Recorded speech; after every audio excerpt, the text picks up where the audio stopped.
Assalamualaikum warahmatullahi wabarakatuh. Perkenalkan, saya Sadan Fitroni dari PJJ Teknik Informatika Universitas Cyber Asia. Di sini saya akan menjelaskan terkait penggunaan logistic regression dan decision tree dalam prediksi pembelian pelanggan. Ini ditujukan untuk memenuhi tugas UAS dari mata kuliah Machine Learning.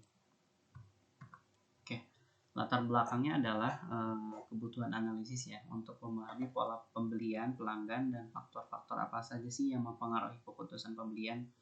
Kemudian tujuannya meningkatkan strategi pemasaran dan penjualan melalui analisis data pelanggan. Pemilihan datasetnya berdasarkan relevansi analisis perilaku pelanggan dan memungkinkan perancangan strategi yang lebih efektif untuk meningkatkan penjualan dan kepuasan pelanggan.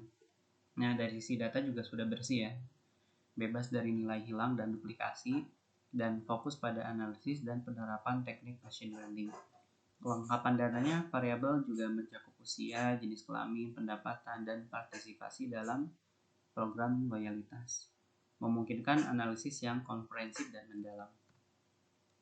Di dataset ini diperoleh dari situs Kaggle dengan fitur penting yaitu usia, jenis kelamin, pendapatan, tahunan, jumlah pembelian, kategori produk, waktu di situs, program loyalitas, diskon, dan status pembelian dengan ukuran dataset 1500 entry.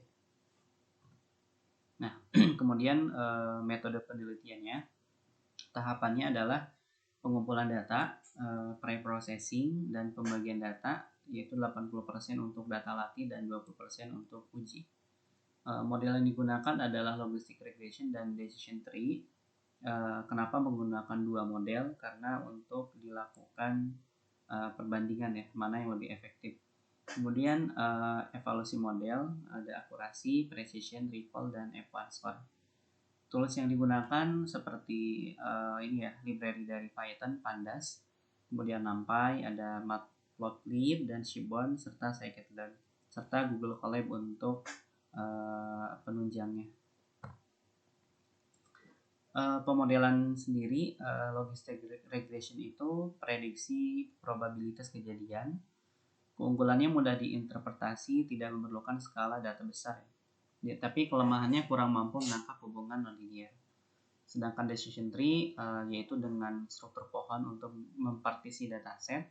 Keunggulannya mudah dipahami, menangani data kompleks, serta kelemahan itu cenderung overfitting. Nah, berikutnya adalah hasil dan pembahasan. Tahap pertama adalah pengumpulan data dan pre-processing. Jadi data dianalisis, kemudian dicek nilai yang hilang dan duplikat. Kemudian ada normalisasi data numerik, serta pembagian dataset menjadi 80% data latih dan data uji 20%. Nah, si data latih ini untuk melatih model machine learning dan data uji untuk menguji performa dari model. Nah, pemodelannya sendiri, algoritma decision tree itu membangun pohon keputusan yang mempartisi dataset berdasarkan atribut yang paling signifikan ya. Sedangkan logistic regression itu dilatih menggunakan data latih. Algoritma ini menggunakan fungsi sigmoid untuk memprediksi probabilitas pembelian berdasarkan fitur-fitur yang tersedia. Nah, berikut adalah hasil dari pemodelan ya. Decision tree itu bisa menghasilkan akurasi sekitar 89% ya, cukup bagus ya. Sedangkan untuk logistic regression hanya 70% ya. Nah, berikut perbandingannya antara logistic regression dan decision tree berdasarkan akurasi, precision, recall, dan F1 score. Nah, si logistic regression ini memberikan hasil yang baik dan mudah diinterpretasikan, namun kurang mampu menangkap hubungan yang lebih kompleks dalam data. Nah, si decision tree model ini memberikan hasil yang lebih baik dengan akurasi yang lebih tinggi. Struktur pohon keputusan memungkinkan interpretasi yang lebih baik tentang bagaimana atribut tertentu mempengaruhi keputusan pembelian. Kemudian berikutnya adalah visualisasi ya dari dataset. Pertama, heatmap correlation. Jadi korelasi antara variabel dalam dataset. Korelasi ini diukur dengan koefisien korelasi Pearson ya, yang memiliki nilai antara -1 dan 1. Nah, saat itu korelasi positif sempurna. 0 itu tidak ada korelasi, dan minus 1 korelasi negatif sempurna. Nah, jika kita lihat itu ya dari hasil korelasi ini, korelasi signifikan itu ya adalah loyalty program ya. Jadi korelasi ini dengan purchase status ya.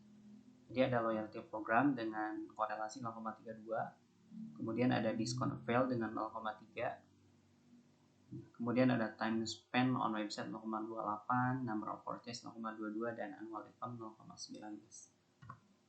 Nah, berikutnya adalah diagram ya. Jadi fungsinya sendiri untuk identifikasi pola dan tren, kemudian analisis hubungan antar variabel, visualisasi distribusi data, dan kemudian membantu pengambilan keputusan. Nah, kita lihat di sini ada distribusi usia ya. Jadi kalau kita lihat distribusinya itu cukup merata dengan